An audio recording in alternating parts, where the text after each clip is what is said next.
আজকে মনে হয় সর্বোচ্চ তাপমাত্রা কত আজকে? 37-38 হবে, তাছাড়া তো এত গরম লাগার কথা।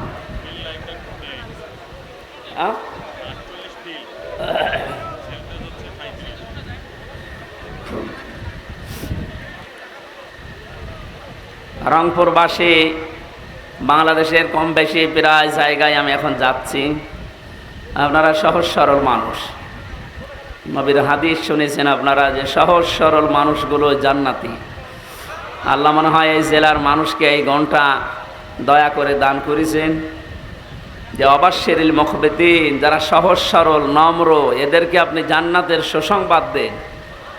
যেন আপনাদের একটা সুসংবাদ যে আপনারা বাংলাদেশের অন্যান্য বিভাগের লোকের চাইতেও 500 বছর আগে জান্নাতে যেতে পারবেন ইনশাআল্লাহ।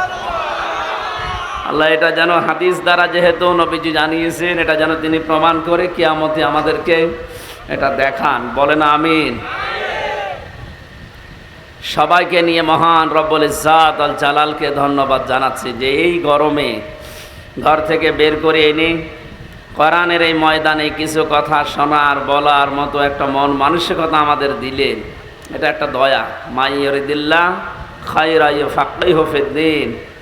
আল্লাহ যাকে ভালোবাসেন, যার কল্যাণ কামনা করেন, তাকে দ্বীনের কিছু জ্ঞান আল্লাহ নিজের পক্ষ থেকে দান করেন। যেহেতু দ্বীন শিক্ষা করা লাগে, এই জন্য আজকে একটা ক্লাস চলছে, এটা একটা কিছু শেখার জায়গা, দ্বীন শেখার জায়গা। আল্লাহ আমাদেরকে ভালোবেসেছেন, নয়তো এই ময়দানে এত গরমে নিয়ে আসতেন না। বলেন আলহামদুলিল্লাহ। দরুদ আর সালাম পড়ছি আমাদের নবী মুহাম্মদ রাসূলুল্লাহ সাল্লাল্লাহু আলাইহি ওয়াসাল্লামের প্রতি। রবিউল আওয়াল মাস, এটা আমরা জানি। রবিউল আওয়াল প্রথম বসন্ত। বসন্ত আসলে যেন সব দিকে কেমন নতুন নতুন লাগে।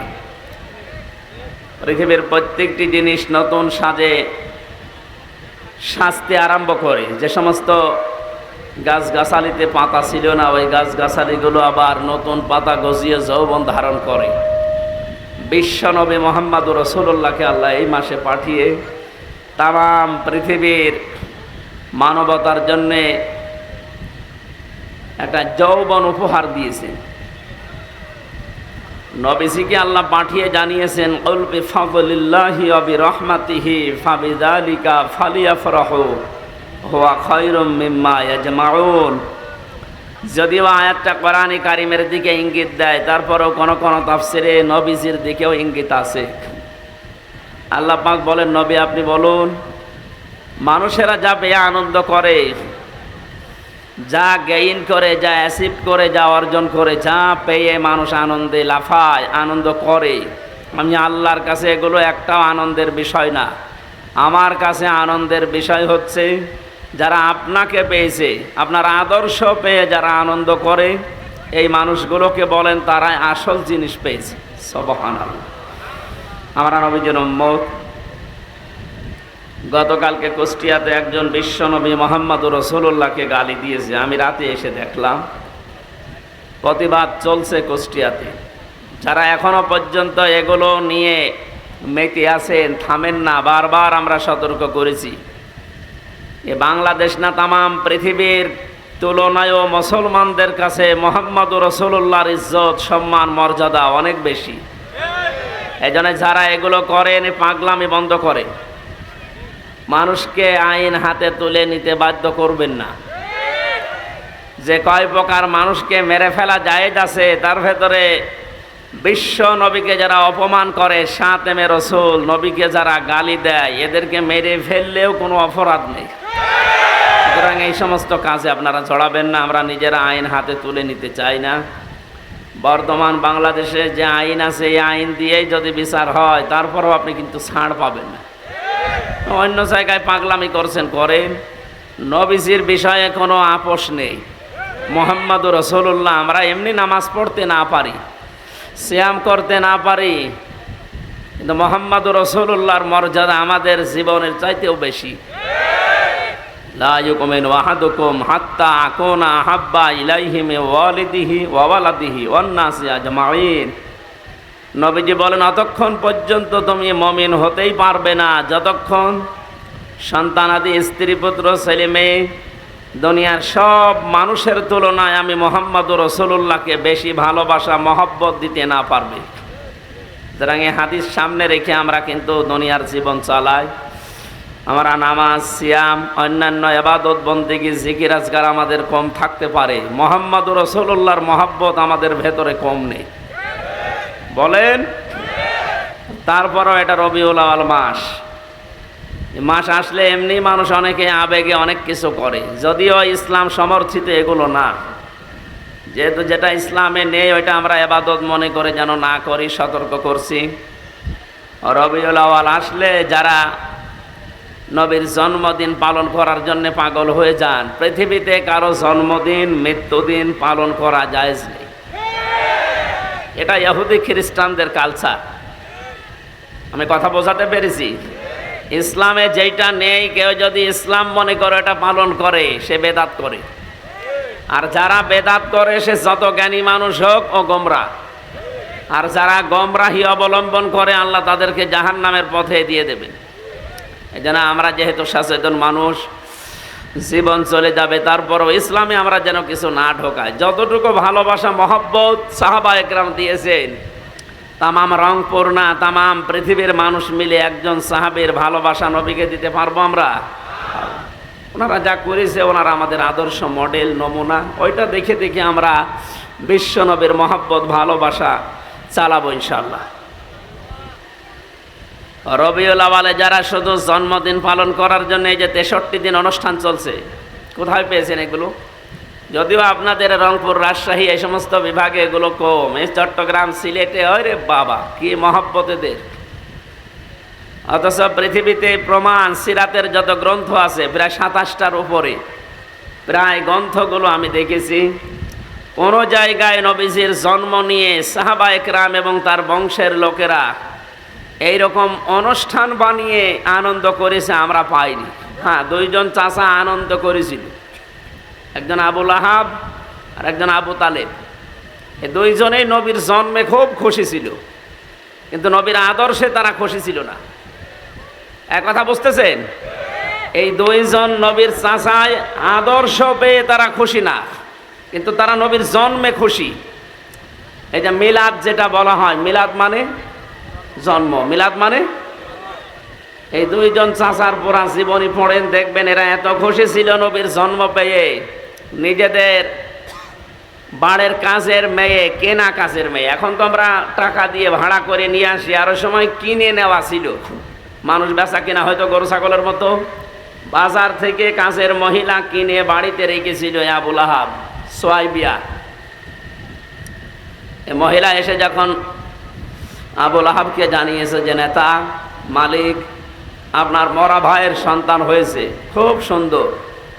এই লোকটা এত বেশি খুশি, আবেগে, আনন্দে এই 2 আঙ্গুল দিয়ে বলেছিল, যা করে আমি আজাদ করে দিলাম।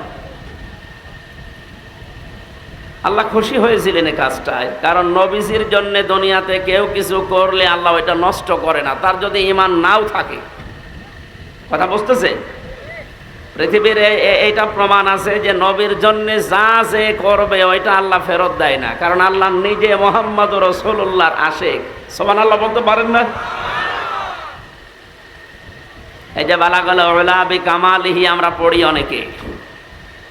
শেখ সাদি রহমতুল্লাহ আলাইহি 120 বছর দুনিয়ায় বেঁচে ছিলেন। তিনি 30 বছর এই পৃথিবীতে লেখাপড়া করেছিলেন। 30টা বছর, জন্মের পর থেকে 30 বছর পর্যন্ত একাধারে তিনি লেখাপড়ায় কাটিয়েছেন, পড়াশোনায়। বাকি 30 বছর তিনি শুধু ভ্রমণ করেছিলেন তামাম দুনিয়ায়। বাকি 30 বছর তিনি 2টা কিতাব লিখেছিলেন, একটা গোলিস্থা আর একটা বস্থা। এই 2টা কিতাবের ভেতরে শেষের 30 বছর চিন্তা করলেন, জীবনে বহু কিছু লিখেছি, মুহাম্মদুর রাসূলুল্লাহকে নিয়ে আমি কিছু লিখতে পারিনি। উনি যখন একটা কবিতা লিখছিলেন রাতের বেলা, বালাগাল উলা বিকামালিহি কাশাফাত দুজা বিজামালিহি হাসনাত জামিউ খিসালিহি, এ পর্যন্ত লেখার পরে তার কলম বন্ধ হয়ে গেছে। তাহাজ্জুদের নামাজ আদায় করে যাই নামাজে তিনি ঘুমিয়ে গেলেন। স্বপ্নের ভেতরে মোহাম্মদ রাসূলুল্লাহ এসে ডাক দিয়ে বলে, সাদি, চিন্তা কিসের?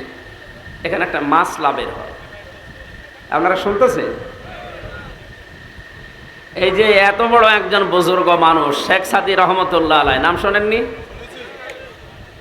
উনি নবীজিকে তাহাজ্জুদের নামাজের বাই নামাজের পার্টিতে ঘুমন্ত অবস্থায় স্বপ্নে দেখেছিলেন। কি অবস্থায় বলেন? পৃথিবীর এই চর্মচোখ দিয়ে নবীজিকে জেগে থাকা অবস্থায় দেখা সম্ভব না। কিন্তু আজ 2-3 দিন একটা বিষয় নিয়ে বিতর্ক চলছে। বাংলাদেশের একজন নাম করা আলেম ছিলেন, কিন্তু বাতিলের পাঁচাটা গোলাম, ফরিদউদ্দিন মাসুদ। এই লোকটা আকীদা পেশ করেছে যে আমি জীবিত অবস্থায় রসুলকে দেখেছি। নাউজুবিল্লাহ। এটা কোনো মুমিনের আকীদা না, এটা ভ্রান্ত আকীদায় আছে। ও যদি তাওবা না করে ও মুশরিক। এই কথা বলছেন না কেন? হযরতে শেখ সাদি ঘুমের ভেতরেই তিনি বললেন, হে রাসূল, আমার চিন্তার বিষয়ে জীবনে বহু কিছু লিখেছি, কোনোদিন আমার কলম থেমে যায়নি। আজকে আপনাকে আমি লিখতে গিয়ে 3য় লাইনে আমার কলম থেমে গিয়েছে, আর মনে আসে না যে কি লিখবো, মিলাতেই পারি না। নবীজি স্বপ্নের ভেতরে ডাক দিলেন, সাদি, কলমটা হাতে নাও, আর আমি যা বলি এটা লিখে নাও। বলো তো কে কে লিখেছিলে তুমি? হযরতে শেখ সাদি ঘুমের ভেতরে নবীজিকে শোনালেন, বালাগাল উলা বিকামালিহি কাশাফাদ দুজা বিজামালিহি হাসনাত জামিউ খাসালিহি। নবীজি বললেন, লেখো সাল্লু আলাইহি ওয়া আলিহি। বলে বলেন মারহাবা। এই লোকটার এই যে কবিতা, এটা দরুদ শরীফ না, এটা কবিতা। কিন্তু এটা এত বেশি প্রসিদ্ধি লাভ করেছে তামাম দুনিয়ায়, শুধু বাংলাদেশ না, পাকিস্তান, ভারতে না, বহু দেশে আল্লাহ আমাকে নিয়েছে। বড় বড় আলেম যারা ইসলামিক স্কলার, দেখি বক্তব্যের শুরুতে এই কয়টা লাইন আগে জনগণের সামনে বলে নেয়, যদিও এর ভেতর অনেক সুন্দর সুন্দর কথা আছে। এই লোকটার 120 বছরের জীবনের মাত্র এই একটা লাইন আল্লাহ পাক এত বেশি পছন্দ করেছিলেন নবীজির কারণে। কার কারণে বলেন বলেন? এই জন্য মানুষের জীবনের কখন কোন কাজটা কবুল হয়ে যায়, নবীজির জন্য দুনিয়ায় যে যা করেছে আল্লাহ, কাফের হলেও নষ্ট করেনি। এই যে আবু লাহাব একটা কাফের, ওর নামে আল্লাহ কোরআনে সূরা দিয়েছেন, আয়াত নাজিল করেছেন, কিন্তু তার এই কাজটাকে আল্লাহ নষ্ট করেননি। যে 2টা আঙ্গুল দিয়ে ওই ইশারা দিয়ে নবীর জন্মে খুশি হয়ে নিজের কাজের মহিলাকে আজাদ করে দিয়েছিল, কিয়ামত পর্যন্ত ওকে আল্লাহ শাস্তি দেবে কবরে, এইটা ফাইনাল। কিন্তু এই 2টা আঙ্গুল মুখের ভেতরে সোমবারের দিন যেদিন নবীজি এসেছিলেন, মুখের ভেতরে একটু যদি চোষা মারে একটু আনন্দ পায়। সুবহানাল্লাহ বলতে পারেন নাই? একটা কাফেরের কাজকে আল্লাহ নষ্ট করেননি নবীর জন্য। কার জন্যে? আর এক চাচা আবু তালেব, এই লোকটার কাজও আল্লাহ নষ্ট করেনি। এত খুশি হয়েছিল নবীর জন্মে, কিন্তু আদর্শের কথা যখনই বলতে গেছে না, তখন উনি আর মানতে চাননি। হ্যাঁ, তাকে পাহারা দিয়েছিলেন, ছোটবেলা থেকে জীবন দিয়ে পাহারা দিয়েছিলেন। কাফেররা যখন তাকে চাপ দিয়েছিল, আজকেও বিশ্বের দিকে তাকান, ইসলামের সঠিক কথাগুলো যারা তুলে ধরতে যায় তাদেরকে অনেকে চাপ দেয়, হুমকি ধামকি দেয়, পারে না। তাদের পরিবারকে ব্ল্যাকমেইল করে, পারে না। তাদের যারা সমর্থন করে, সাপোর্ট দেয়, তাদের পেছনে যারা আছে তাদেরকে পর্যন্ত চাপ দেওয়া হয়। ওই সময় আবু তালিব যেহেতু নেতা, কুরাইশ নেতা, আশপাশের যারা আরো ছোটখাটো নেতা আছে তাদের সবচেয়ে বড় নেতা ছিল। এসে ডাক দিয়ে বলেছে, আবু তালিব, তোমাকে আমরা মান্য করে চলি, কিন্তু তোমার ভাতিজা নতুন অনেক ধর্মের আবিষ্কার করে যা আরম্ভ করেছে, থামতে বলো, নয়তো আমাদের হাতে তুলে দাও। আবু তালিব বাড়িতে গেলেন, নবীজিকে ডাক দিয়ে বললেন, মুহাম্মদ, হাদিস আমার, কাফেররা এসেছিল তোমাকে তাদের হাতে তুলে দিতে বলে, অপশন দিয়েছে কয়েকটা। যদি দুনিয়ার সবচাইতে বেশি সুন্দরী মহিলা চাও, এই পুরো আরব জাহানে তোমাকে তারা বিয়ে দিয়ে দেবে। যদি সম্পদ দাও, তারা সম্পদের মালিক বানাবে। ক্ষমতা চাইলে তাদের যে চেয়ার আছে, ক্ষমতার চেয়ারও তোমাকে অর্ধেক দিয়ে দেবে। কিন্তু শুধু একটা কথা জানিয়েছে, তুমি যে নতুন ধর্ম প্রকাশ করো, প্রচার করো, এইটা বন্ধ করে দেওয়া লাগবে, আর নয়তো তাদের হাতে তোমাকে তুলে দেওয়া লাগবে। বিশ্বনবী ওই সময় চাচার কাছে দাঁড়িয়ে যে কথা বলেছিলেন, চাচা কাফের, কিন্তু তার মনে কথাটা এত বেশি আসর করেছিল, লেগেছিল। ডাক দিয়ে বলে, চাচা আমার, তারা আমাকে তাদের হাতে তুলে দিতে বলে। যারা যে সমস্ত জিনিস দেওয়ার ঘোষণা দিয়ে গেল, ওইগুলো তো দেওয়া সম্ভব। যেটা দেওয়া সম্ভব না, আকাশের চাঁদ যদি আমার বাম হাতে দেয়, সূর্য যদি আমার ডান হাতে এনে দেয়, এরপরও আমি মোহাম্মদ ঘোষণা দিলাম, যে ধর্ম আমি প্রচার করছি, আমার আল্লাহ আমাকে নির্দেশ দিয়েছে, 1 সেকেন্ডের জন্যও সেটা প্রচার করা, বন্ধ করা আমার জন্য সম্ভব না।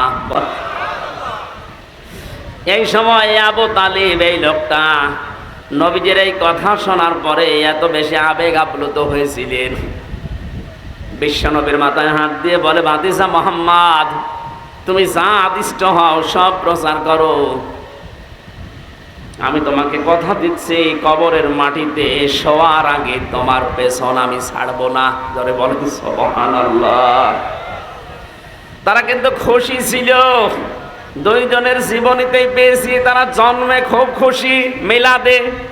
কিন্তু যখনই নবীজি তাদের সামনে আদর্শ প্রচার করলেন, আবু তালিবের সামনে যখন বলেছিলেন, আমি আবি তালিব লা ইলাহা ইল্লাল্লাহ হাজ্জুল লাকা ইনদাল্লাহি ইয়াউমাল কিয়ামাহ, রাহুল বুখারী। হে চাচা, আপনারে জোরে বলতে হবে না, শুধু আমার কানের কাছে মুখ নিয়ে আস্তে করে ঘোষণা দেন যে লা ইলাহা ইল্লাল্লাহ। রিসালাতের ঘোষণা তো লাগবে না, যেহেতু আমি নিজেই মুহাম্মদুর রাসূলুল্লাহ, ওটা আমি নিয়ে নিলাম। শুধুমাত্র আল্লাহর একাত্মবাদের বিষয়টা আমারে শোনান, কানের কাছে মুখ নিয়ে বলেন। পাশে যারা নেতা ছিল, আবু লাহাব, আবু সুফিয়ান, আবু জেহেল, এরা বলেছে, নেতা পড়বা, এতদিন পর্যন্ত বাপদাদার ধর্ম মেনে চললা, এখন যদি ভাতিজার এই নতুন ধর্ম গ্রহণ করো, মরণের পরে মানুষ তোমার নামে বদনাম বের করবে, তোমার কাপুরুষ বলবে, ভীরু বলবে, উল্টা পাল্টা কথা ছড়াবে। লোকটা আর পড়ে না।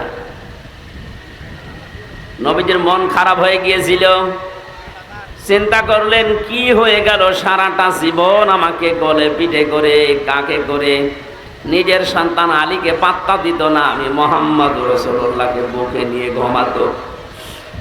আমার দাদা 8 বছর বয়সে ইন্তেকালের সময় এই চাচার হাতে আমারে তুলে দিয়ে গেছে।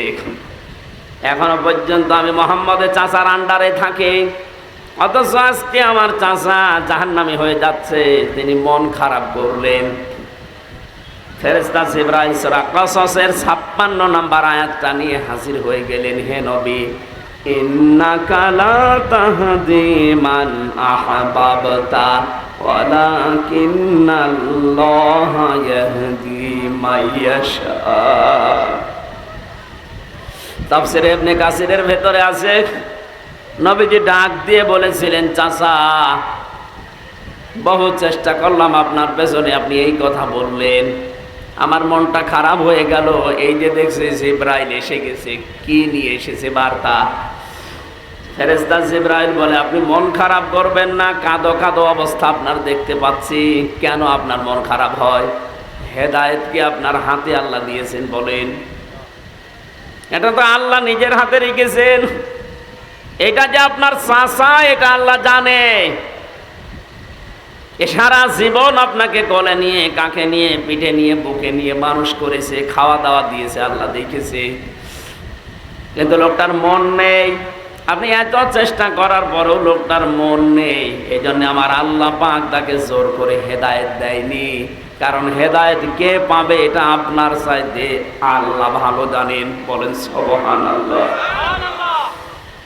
এই লোকটা এত কিছু করেছিল জীবনে, খুশি আনন্দ মিলাতে, কিন্তু নবীর আদর্শের কথা শুনে তার মুখ ফিরিয়ে নিয়েছে।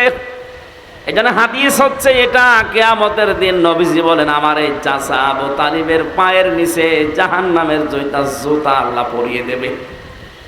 এই জুতার গরমের ঠেলায় তার মাথার মগজ পর্যন্ত টকবক করে ফুটবে। আর এক চাচা আবু লাহাবের কথা শুনলেন, বিশ্ব নবী সাফা পাহাড়ে দাঁড়িয়ে বলেছিলেন ইয়া সাবাহা, হে সকাল।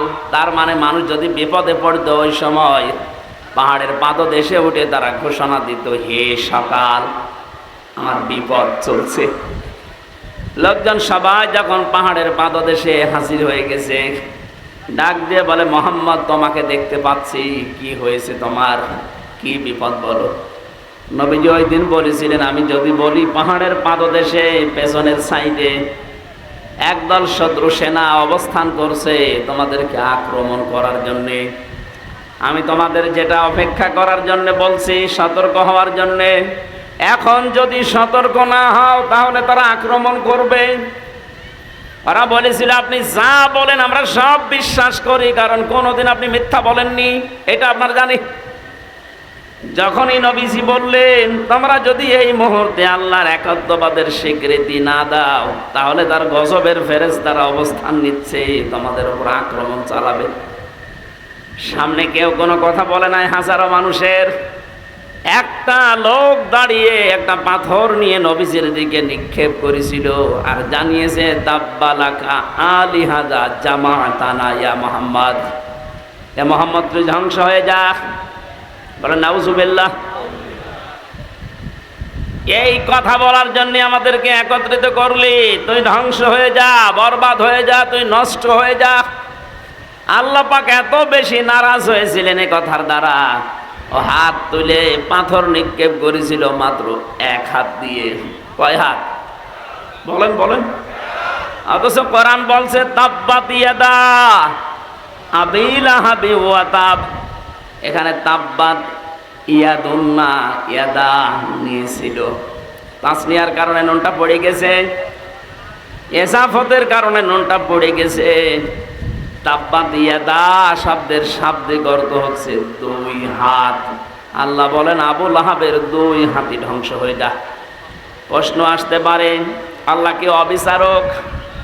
বলেন, সে তো এক হাত দিয়ে পাথর নিক্ষেপ করেছিল নবীর দিকে। আল্লাহ যদি রাগ করে কিছু করেও তাহলে তার এক হাত ধ্বংস হওয়ার কথা বলবেন? তাব্বাত ইয়াদুন কথা বলে না কেন? দুই হাতের কথা দিলেন। আমি যদি এখন এই যে জিনিসটা পাথর মনে করি এখান থেকে নিক্ষেপ করি, শুধু এক হাতের দ্বারা হবে না, এই হাত নড়াচড়া করবে। কথা বলে না। আপনি দেখেন কোনো পাথর নিয়ে যদি জোরে নিক্ষেপ করেন দূরের দিকে, এই হাত দিয়ে যদিও মারেন এই হাত নড়াচড়া করবে, সাপোর্ট দিচ্ছে, সমর্থন জানাচ্ছে। আল্লাহ পাক বলেন যখন পাথর নিক্ষেপ করে নবীর দিকে এক হাত দিয়েই করেছিল, কিন্তু এই হাত দিয়ে একটু নড়াচড়া করেছে, এই জন্য আমি ওই হাতও রাখলাম না, নষ্ট করে দিলাম। এতটুকু আল্লাহ শেষ করেননি। শুধু আয়াত নাজিল করে আল্লাহ শেষ করবেন তা না, কিয়ামত পর্যন্ত আয়াত থেকে মানুষ যেন শিক্ষা নিতে পারে। যেহেতু তার দুই হাত আল্লাহ ধ্বংস করেছিলেন, কারণ এতটুকু যে হাত একটু নড়াচড়া করে সাপোর্ট দিয়েছে। আজ ১৫০০ বছর পর বিশ্ব নবীর আদর্শের পেছনে যারা লেগেছেন, বিভিন্ন মানুষ আমরা দেখতে পাচ্ছি। হয়তো আপনি এই ডান হাত দিয়ে শক্তি সামর্থ্য অনুযায়ী কাজ করছেন, আর বাম হাত দিয়ে পেছনের দরজা দিয়ে অনেক রাঘব বোয়াল টাকা পয়সা ক্ষমতা দিয়ে আপনাদেরকে সাপোর্ট দিচ্ছে। আবু লাহাবের যদি এক হাত দিয়ে পাথর নিক্ষেপ করে দুই হাতে ধ্বংস হয়ে যায়, আজ বিশ্বে যারা মুহাম্মদুর রাসূলুল্লাহর আদর্শের পেছনে লেগেছেন আর পেছনে যারা নড়াচড়া দিচ্ছে বাম হাতের মতো, কাউকে আল্লাহ ছাড় দেবে না, ধ্বংস করে দেবে। আল্লাহ পাক বলেন মা আগনা আনহু মালুহু ওয়া মা কাসাব। শুধুমাত্র সে না, তার দুই হাত না, অতাব্বা সে ধ্বংস হয়েছিল, এটা প্রমাণিত। কতদিন পর্যন্ত মরে প্লেগ রোগে পড়েছিল ঘরের ভেতরে, যখন দুর্গন্ধ ছড়িয়েছে এলাকার মানুষেরা তার সন্তানদেরকে, আত্মীয় স্বজনদেরকে যখন ঘৃণা ঘৃণা ঘৃণা এই শব্দ উচ্চারণ করেছে যে আপনারা মানুষ, আপনাদের কারণে এলাকায় আমরা বাস করতে পারি না। লোকটা মরে পড়ে তাকে কবর দেওয়া, মাটিতে দেওয়া, ওর কাছে যাওয়া সব ভয়ে আছে। এখানে নবীজির পেছনে যারা লাগে, তার দুশমন যারা, তাদেরকে আল্লাহ এত বেশি অপমান করে, অপদস্থ করে। আপনি দুনিয়ার দিকে তাকান, এই ১৫০০ বছরও আল্লাহ ঠিক ওইটাই করছে। ওদেরকে এত নিচে নামায়, এত অপমান করে, ওর কাছেও মানুষ যেতে রাজি না। এই কালামানিকের দিকে তাকান, হয়তো নবীজিকে কিছু বলেনি, কিন্তু নবীর নায়েব যারা, নবীর ওয়ারিস যারা, নবীর উত্তরাধিকারী, নবীর আলেম যারা, তাদের পেছনে সবচাইতে বেশি ভূমিকা ছিল এই লোকটার। এক কথা বলে না কেন? এবং হাসানুল হক ইনুর, রাশেদ খান মেননের, এই শয়তানরা আর যাই করুক, আলেমদের পেছনে লাগার ১ নাম্বার উস্তাদ ছিল। আল্লাহ এদের অপমানও বেশি করেছে। আর উপরে ঠিকঠাক, ভেতরে সদরঘাট যারা ছিল, উপরে আলেমদের সাথে ভালো ব্যবহার করত, আর ভেতরে গোড়া কেটে দিত। তার ভেতরে হাউ আঙ্কেল একজন, ওই ছোট হুজুর যে পিসকে হুজুর, ওইটা আমার সাথে ছিল ছেলে। ও আমারে বলছিল, হামজা ভাই, এই হাউ আঙ্কেল উপরে উপরে আমরা দেখি অনেক ভালো মানুষ, ব্যবহারও ভালো করতো। রিমান্ডে আমারে যখন নিয়েছে, হাতির ঝিলে রাত 12:30টার সময় আমারে নিয়ে গেল। 2 দিকে রাস্তা ব্লক করা, 12:30 একটায় আমার পুরা পোশাক খুলেছে, হাতে আমার সিগারেট লাগিয়েছে, আর একটা অর্ধ উলঙ্গ মেয়ে লোক কোথা থেকে যেন নিয়ে এসে আমার পাশে দাঁড় করিয়ে ছবি তুলছে। যারা যারা আছে আমার সামনে, ওই পুলিশের কনস্টেবল এসআই যারা, ওরা বলছে এইটা সকালবেলা ইন্টারনেটে দিয়ে দেব, মানুষকে জানবে দেশের মানুষ যে হুজুর কত খারাপ। এত অসহায় মনে হচ্ছিল নিজেকে। এমনিতেই তো আমি ছোট মানুষ ওদের তুলনায়, আমার বয়স বেশি, কিন্তু আমি তো সাইজে ছোট। যে মেয়ে লোককে নিয়ে এসেছে তার মাথা পর্যন্ত, আমি এত লম্বা মেয়ে লোক, আর আমি তো মাত্র 2 হাতের বেশি না, আমারই মাজা পর্যন্ত। এক এসআইকে ডাক দিয়ে বললাম, ভাই আপনারা যা করছেন এটা কি হারুন সাহেব জানে? জানে না মানে? উনি তো করাচ্ছে। অথচ তার আগের দিনও রিমান্ডে এত ভালো আচরণ আমার সাথে করে গেল। মাওলানা সাইদি সাহেব, মাওলানা মামুনুল হক, এমনকি আমির হামজা, এ সমস্ত নাম নিয়ে বেশ ভালো ভালো কথা বলছিল আমার মুখ থেকে কিছু বের করার জন্যে। অথচ আজকে নাকি আচরণগুলো সব তার নির্দেশে হচ্ছে। চোখের পানি ফেলে দিয়ে বললাম, মাবুদ, আমি আর যাই হই তোমার নবীর ওয়ারিস। কথা বলো না কেন? আজকে যা করলো তুমি তো দেখলে, কালকে নাকি ওরা ইন্টারনেটে দেবে। যা যা করেছে আল্লাহ, তুমি যদি সত্যি এগুলো দেখতেছো, আমার বিশ্বাস তুমি ওর সাথে এরকম করো। আল্লাহ করে নাই? হ্যাঁ বলেন বলেন। ও ছোট হুজুরের হয়তো কয়েক ইঞ্চি আমি জানি না, কিন্তু এর যে 3 ইঞ্চি, তামাম দুনিয়া চিনি ফেলেছি। অনেক মহিলারা এখন জিকির করছে 3 ইঞ্চি 3 ইঞ্চি। মানুষ জিকির করে আল্লাহর, আর ওরা জিকির করছে 3 ইঞ্চি। আলেমদের ওপরে ওপরে অনেক ভালো ব্যবহার করতে দেখেছি কাউন্টার টেরোরিজমের রিমান্ডে, কিন্তু ভেতরে ভেতরে মানুষগুলো এত বেশি জঘন্য আচরণ করেছে, একটাকে আল্লাহ ছাড়ে নাই। আমার যে লোকটা 11 ঘন্টা টাঙিয়েছিল, এই আসাদুজ্জামান, কাউন্টার টেরোরিজমের প্রধান, একটা মানুষ নামে কলঙ্ক, একটা টাটকানির ভেজাল শয়তান, আমার কালো কাপড় দিয়ে চোখ বেঁধে নিয়ে মাটির নিচে নিয়ে মানুষকে বলতো পিটা। অথচ নিজের কামরায় যখন নিয়ে যেত রাতে, তখন তার আচরণ ফেরেশতার মতো। পরবর্তীতে কনস্টেবল যারা এসআই যারা ওদের জিজ্ঞাসা করতাম, ভাই এই এই যে আচরণগুলো করলো, উনি জানে না। জানে না মানে উনি তো করাচ্ছে। আমার মোবাইলটা 3 বছর পরে আদালত ফেরত দিয়েছে কয়েকদিন আগে। আমার মামলা সব খারিজ হয়ে গেছে, ওই দিন ফ্ল্যাশ মেরে সব নষ্ট করে দিয়েছে। এমন কোনো কিছু নেই যে ওরা দেখে নাই, যা ছিল। এমনকি সেই বিয়ের সময় একটা ছবি তোলা ছিল ম্যাডামের, ওই ছবিটা পর্যন্ত আমার রিমান্ডে দেখিয়ে বলছে, কে শাবনুরের ছবি না পূর্ণিমার ছবি আপনার এই মোবাইলে। আমার পূর্ণিমা কোথায় পাবো আমি? দেখি ওই ম্যাডামের বিয়ের ওই ছবি। আমার ম্যাডাম এবার আমার বলছে, হুজুর এত সুন্দর বউ পায় কি করে? দাঁড়ান, আপনার বউ তুলে নিয়ে আসছে। বলেন ওর চরিত্র কি দেখেছি? আমি আর যাই হয়, আমি নিজে আলেম দাবি করি না, কিন্তু মানুষ তো আমারে আলেম বলে। এক কথা বলে না কেন? দেশের শিক্ষা ব্যবস্থা অনুযায়ী অন্তত আমার সার্টিফিকেট আছে। আমি কামেল করেছি ফেকা নিয়ে, আমি অনার্স মাস্টার্স করেছি কোরআন নিয়ে। এই হিসাবে মানুষ আমাকে এই দেশের সার্টিফিকেট অনুযায়ী আলেম বলে। নবীর ওয়ারিস আমাকে ভাবে আপনি যা করলেন জেনে শুনে, অথচ মাঝে মাঝে এসে বলতে আপনার কোনো দোষ নেই। আমরা জানি দোষ নেই, আপনি এগুলো করেন কেন? সাধারণ যেভাবে আচরণ করেন মানুষের সাথে ওইরকম করেন, জেলে দিয়ে দেন। জেলে থাকা অত ঝামেলা না, কিন্তু আমরা রেখেছিল যে ফাঁসির কন্টেম সেলের ভিতর 24 ঘন্টা তালা লাগিয়ে রাখত। এদিকে 2.5 হাত, এদিকে 3.5 হাত, মনে হচ্ছে কবরে আছে। এটা 2 দিন 5 দিন 7 দিন 3 বছর 1 টাকা আল্লাহ ছাড়ে নাই। দেখেন যেইগুলো এরকম উপরে ভালো ছিল ফিটফাট, ভেতরে সদরঘাট, প্রত্যেককে আল্লাহ অপমান করিস। অন্তর্বর্তীকালীন সরকার আসার পরে দেখি ওদেরকে সব ওএসডি করিস। শুধু ওএসডি না, ওদের এখন যা অবস্থা। সেদিন আমার মামলার রায় হওয়ার দিন আমি আদালতে দাঁড়িয়ে কল দিয়েছিলাম মামলার রায় উঠেছে। ওই এতদিন ওরে আমি স্যার বলতাম, এখন দেখো উল্টো করে আমার স্যার বলছে। বলছে, স্যার আপনি কল দিয়েছেন আলহামদুলিল্লাহ, আপনি জীবনে যেন আর আমার নামে কিছু বললেন না। বললেন না মানে?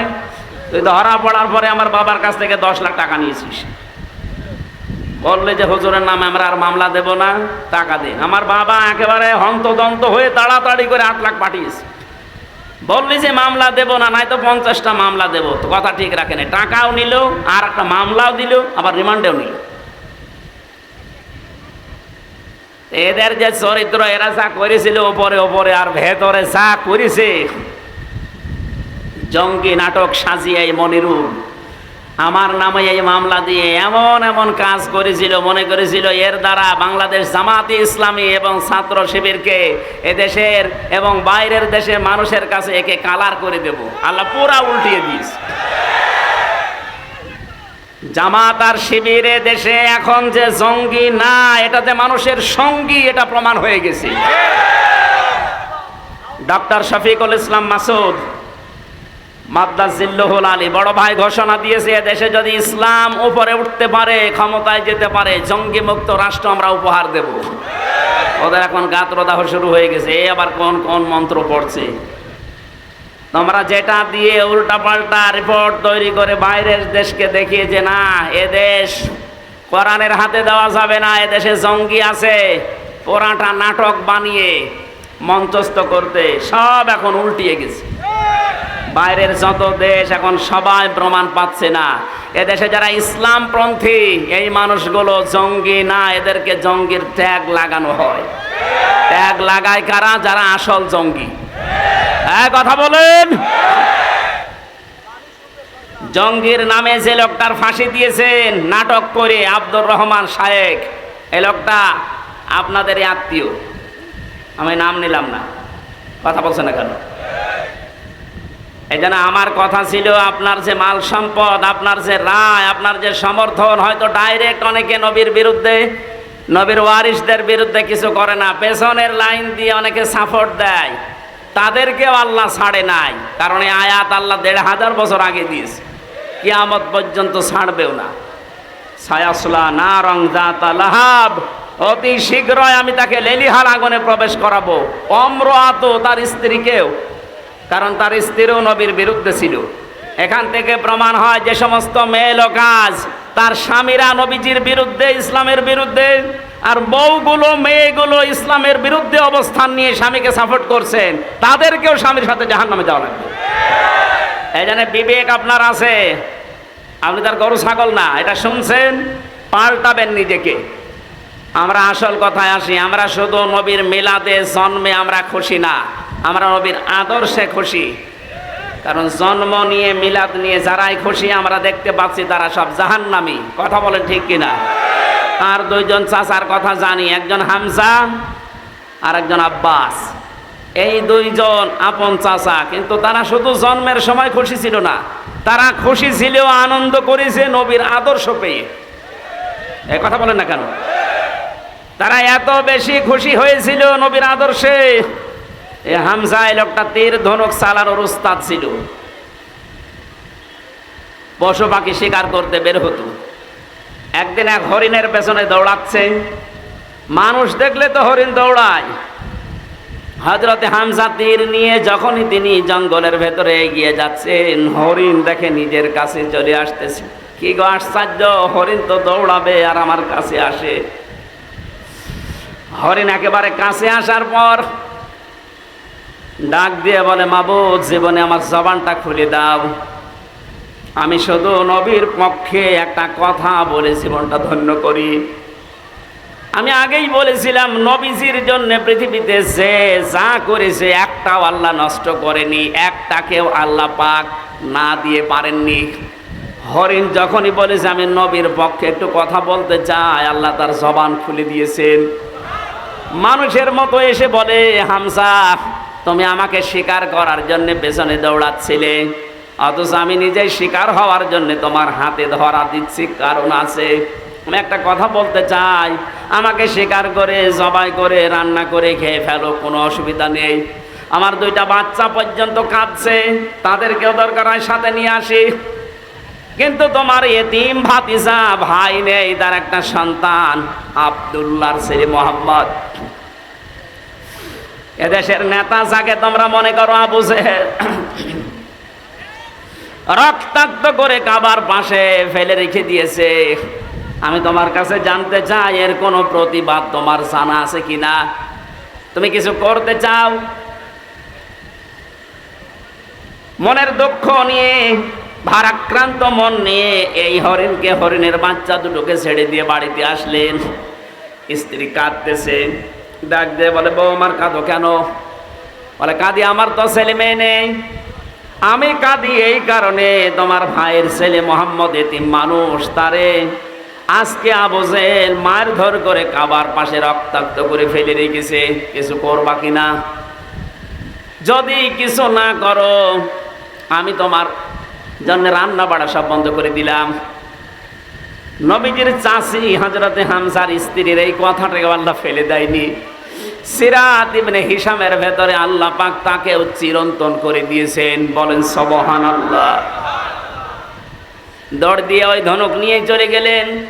আবু জেহেল কয়েকজন সাঙ্গ পাঙ্গ নিয়ে মিটিং করছিল যে আজকে মোহাম্মদকে জনমের পিটানো পিটিয়েছি। তীর ধনুক নিয়েই বললে, কেন তুমি আমার ভাতিজাকে মারলে? এই বলেই করলেন আঘাত। ফেনকি দিয়ে আবু জেহেলের মাথা থেকে রক্ত বের হওয়া আরম্ভ হয়ে গেছে। ডাক দিয়ে বললেন, দেখো, আমার ভাই বেঁচে নেই, কিন্তু আমি হামজা এখনো পর্যন্ত জীবিত আছি। আমি তার ধর্ম মানি না, তার যে নিজের নতুন ধর্মের দিন, এটা আমি মানি না, বিশ্বাসও করি না। কিন্তু আমি বেঁচে থাকা অবস্থায় আমার ভাতিজার দিকে যেন কোনোদিন তোরে না তাকাতে দেখি। ঠেট যখন দিচ্ছিল আশপাশের সাঙ্গ পাঙ্গ, তারা ডাক দিয়ে বলে, নেতা, শুধু অর্ডার দেন, হামজাকে আমরা শুইয়ে দেই। আবু জেহেল বলেছে, দেখো, ও যখন কথা বলছিল আমার মনে হচ্ছে ওর দুই পাশে দুইটা বাঘ দাঁড়িয়ে আছে। সিরাত ইবনে হিশামে লেখা আছে, এই দুইটা বাঘের আকৃতি তাকে আল্লাহ দেখিয়েছিলেন শুধু নবীর পক্ষে হযরত হামজা থাকার কারণে। বাড়িতে গেলেন, যাবার পথে হযরতে মুহাম্মদ রাসূলুল্লাহ কাঁধ হয়ে পড়ে আছে পাহাড়ের পাদদেশে। মাথাটা তার উরুর উপরে নিলেন, ডাক দিয়ে বললেন, ভাতিজা, তোমাকে যে আঘাত করেছিল এই মুহূর্তে তাকে আমি আঘাত করে রক্তাক্ত করে ফেলে রেখেছি, তুমি খুশি হয়েছো? নবীজি এবার চোখ তুলে তাকালেন, বললেন, চাচা, আপনি এসেছেন, আমার শত্রুকে আপনি ওই পরিমাণে মার দিয়েছেন, আপনি আমাকে বলেন খুশি আছো কিনা? না, আমি খুশি হইনি। হযরত হামজা ওই সময় বলেছিল, ভাতিজা কি করলে তুমি খুশি হবে তাই বলো, আমি আজ তাই করব। নবীজি বললেন, চাচা সত্যি আপনি আমাকে খুশি দেখতে চান, আনন্দিত চান? বলে হ্যাঁ চাই, বলো। আপনি আবু জেহেল সহ তামাম পৃথিবীর সবাইকে যদি মারধর করেন আমাকে খুশি পাবেন না। আমি খুশি হব তখন যখন আপনি আমার এই আদর্শটা মেনে পড়বেন, লা ইলাহা ইল্লাল্লাহু মুহাম্মাদুর রাসূলুল্লাহ।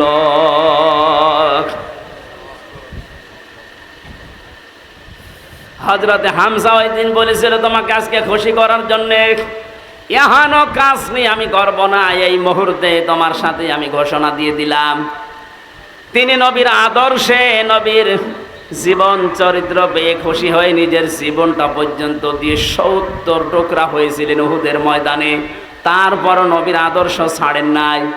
আল্লাহ পাক খুশি হয়ে আয়াত নাযিল করেছেন কোরআনে, রাদিয়াল্লাহু আনহুম ওয়া রাদু আন যালিকা লিমান খাশিয়া রাব্বাহ। এটা সাহাবায়ে কেরামের জন্য। হযরত হামজা সাহাবী ছিলেন না? কথা বলেন। তাহলে আমরা দুইজন চাচার কথা জেনেছি, তারা মিলাদে খুশি ছিল, আদর্শে খুশি না। দুইজনে জাহান্নামী, আবু তালেব আর আবু লাহাব। অপর দুইজন চাচা হযরতে হামজা, হযরত আব্বাস, এ দুইজন শুধু তারা জন্মে মিলাদে খুশি হয়নি, তারা আদর্শ পেয়ে খুশি হয়ে গেছে, আনন্দ করেছে, নিজের জীবন পর্যন্ত বিলিয়ে দিয়েছে। আল্লাহ দুইজনকে জান্নাত দিয়ে দিয়েছে। আজকে রবিউল আউয়াল মাসে আমরাও সিদ্ধান্ত নিতে চাই, বিশ্ব নবী মুহাম্মদুর রাসূলুল্লাহ শুধু মিলাদ পড়ে খেচড়ি জিলাপি খেয়ে আমরা শেষ করব না। তার 40 থেকে 63 এই 23 বছরের জীবনী পুরাটা আমাদের জীবনে বাস্তবায়ন করে আমরা আনন্দ করব। হ্যাঁ, রাজি আছেন আপনারা? আল্লাহ মাহফিল সাকসেস করুন, বলেন আমিন। আজকে তেলাওয়াত করেছে সূরা কাসাস 85 নম্বর একটা আয়াত। এটা বিশ্বনবী মুহাম্মদ রাসূলুল্লাহর সাথে রিলেটেড, এই জন্য এটা পড়লাম।